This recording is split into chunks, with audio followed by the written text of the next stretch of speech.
The plane was never supposed to need him.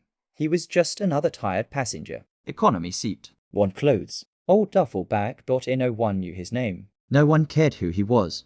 But at 30,000 feet, when technology failed, fear took control, and the storm closed in. The captain would walk out of the cockpit, stop in the aisle, and beg this man for help, and the passengers who ignored him would realize something terrifying.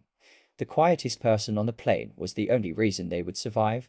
Groans rippled through the crowd. A businessman cursed under his breath. A young mother rocked her crying toddler.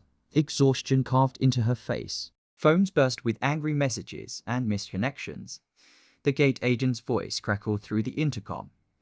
Ladies and gentlemen, we apologize for the continued delay. We are experiencing technical difficulties with our navigation system. Calibration. Boarding will begin shortly. No one believed her anymore. Near the rain-streaked windows stood Elias Turner, mid-30s. Faded red t-shirt. Worn jeans. One old canvas duffel bag slung over his shoulder, while others complained. Elias remained silent. His shoulders were slightly hunched, his eyes distant. He looked tired in a way sleep could never fix. When boarding finally began, first class was called first. That was when Olivia Whitaker stepped forward. Olivia moved like someone used to being prioritized. Designer carry-on in one hand, phone in the other. Perfect hair. Perfect confidence. She scanned her boarding pass without even looking up. The gate agent stopped her. Miss Whitaker. I'm sorry, but there's been a last-minute change. Olivia frowned. What change? Your first-class seat has been reassigned due to a system error. You've been moved to economy. Seat 3B. The words didn't register at first. Excuse me, Olivia said sharply. I paid for first class. I have an important meeting. The agent kept her professional smile. You'll receive a full refund of the fare difference and a travel voucher.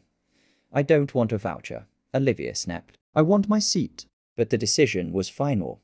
Minutes later, Olivia boarded the plane, jaw clenched, voucher crushed in her hand. As she walked past first class, champagne glasses caught her eye. Seats she should have had. Then she reached row 3 and stopped. The man in seat 3C was already asleep. His head rested against the window, one arm wrapped tightly around an old duffel bag, like it held something fragile. Olivia recognized the worn red t-shirt from the gate.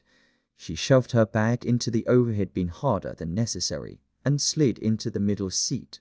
Already annoyed, she typed furiously on her phone, downgraded to economy, sitting next to some random guy who passed out instantly. Worst day ever. Across the aisle, 16-year-old Liam Bradford stared at the sleeping man, the scars on his hands, the disciplined posture, the way he slept like someone trained to shut down anywhere. Liam's heart raced. It can't be him. But everything said it was. Further back, flight attendant Marisol Chin paused when her eyes landed on Elias. She had seen this kind of exhaustion before on military charter flights, not physical tiredness. Survivor's tiredness. Elias shifted slightly, tightening his grip on the duffel bag. Inside it were the only pieces of his past that remained. A worn teddy bear with one missing eye. And a pair of old pilot wings. The intercom crackled. Good evening, ladies and gentlemen. This is Captain Raymond Cole. We appreciate your patience. We'll be departing shortly. Elias's jaw tightened. His eyes stayed closed before departure. The captain did something unusual. He stepped out of the cockpit. As he walked down the aisle, conversations quieted. Authority followed him naturally. His eyes scanned passengers automatically. Then he reached row 3 and froze. Recognition hit him like a punch. Shock. Memory. Guilt. His hand gripped the seat back as he stared at the sleeping man, Elias Turner, the pilot who once saved an impossible flight. The man who disappeared after tragedy. Captain Cole forced himself to move on, pretending he had seen nothing.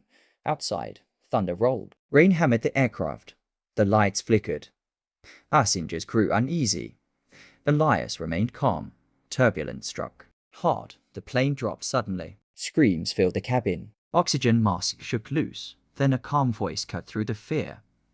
Brace yourselves. It came from Elias. Captain Cole rushed down the aisle, panic in his eyes. Our navigation systems are failing, he whispered. We're losing control. He looked at Elias.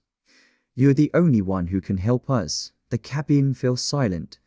Elias opened his eyes slowly. He looked at the duffel bag, then at the terrified passengers, and finally he stood. When he walked toward the cockpit, whispers erupted. The man they ignored. The man they judged. The man they never noticed. Minutes later, the plane stabilized. Against all odds, it landed safely. Applause exploded. Tears flowed. Olivia sat frozen, staring at the man she had dismissed. Elias walked past her without a word, not seeking praise, not seeking forgiveness, just leaving behind one final truth. Never underestimate the quiet ones, because sometimes they are the only reason you make it home.